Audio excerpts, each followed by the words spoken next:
আসসালামু আলাইকুম, সবাই কেমন আছেন? প্রকৃতির মাঝে একবার হারিয়ে গেলে ওখান থেকে ছুটে আসাটা আসলেই মুশকিল। সেটা আজকে প্রমাণ পেলাম। ঢাকায় আজকে প্রায় ৩-৪ বছরের মতো আছি। বাট গাছগাছালি, ফুল বাগান বা ফলের বাগান, সবজির বাগান কোথাও এরকম গাছগাছালি বেশি একটা নেই।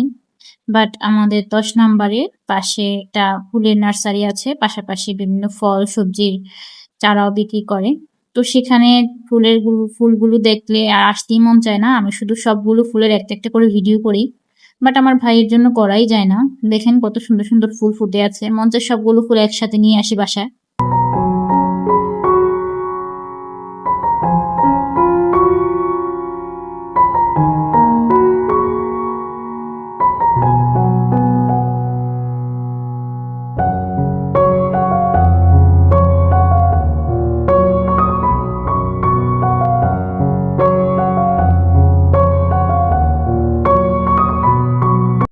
ফুলগুলো এত সুন্দর করে সাজায় রাখছে, মনে হয় যে রং ছিটায় রাখছে কেউ।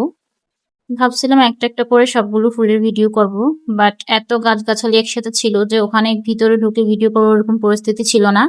আবার আমার ভাইও অনেক তাড়া দিচ্ছিল, যার কারণে আমি হালকা পাতলা ভিডিও করে চলে আসলাম। আমার কেন জানি ওখান থেকে আসতেই মন চাচ্ছিল না।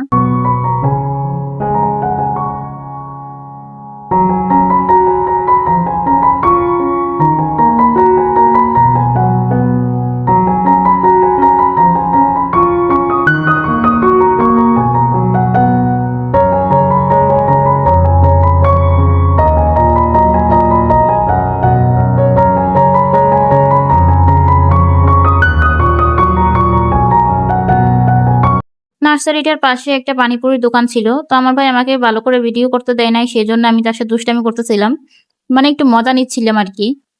আমার ভাইয়ের লাল টপকাইতেছে খাওয়ার জন্য।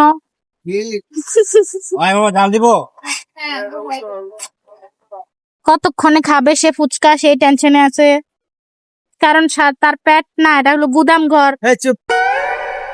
এই গুদাম ঘরের ভিতরে যতই খাও ওটা আটে না। এর মধ্যে আবার আম্মু বারবার কল দিতেছে যে বাসায় তাড়াতাড়ি যাওয়ার জন্য।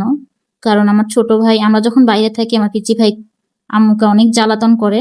বাসায় থাকতে অবশ্য করে না, আর সামলানোর জন্য আমরা থাকি। আম্মু রান্না বান্না করতে পারে, বাকি কাজ টাজ করতে পারে। আর আমরা যখন বাসায় থাকি না, ও শুধু আমাদেরকে সব পুরা ঘরে খুঁজে। ও আমার ভাই দেখেন কি নজরে তাকাই আছে ফুচকার দিকে। ও রে মরতাছে, ওই ওই লালা মরতাছে, ওই ওই লালা মর। তো অবশেষে আমার ভাই পাইলো আমার ভাইয়েরটা। না হারে, কতদিন পরে খাইছে অনাহারি থাকতে।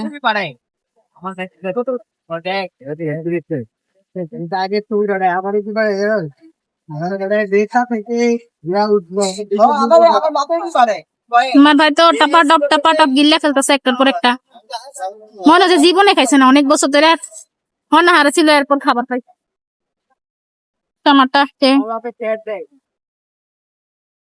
ফুচকা খাওয়া শেষে অতি দ্রুত আমরা বাসার দিকে রওনা দিলাম। বাট বাসায় যাওয়ার আগে এই রাস্তাটা হেঁটে তারপর সামনে রিক্সা উঠতে হবে।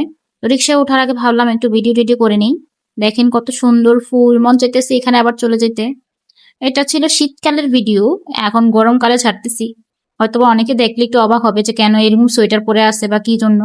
আমার ভাইয়ের অবস্থা সামনে দেখেন, সে কিভাবে দাঁড়ায় আছে। দেখেন অবস্থা কেমন ডাকাইতের মতো দাঁড়ায় আছে, মনে হয় যে এক্ষুনি আমার ব্যাগ ছিনতাই করে নিয়ে দৌড় মারবো।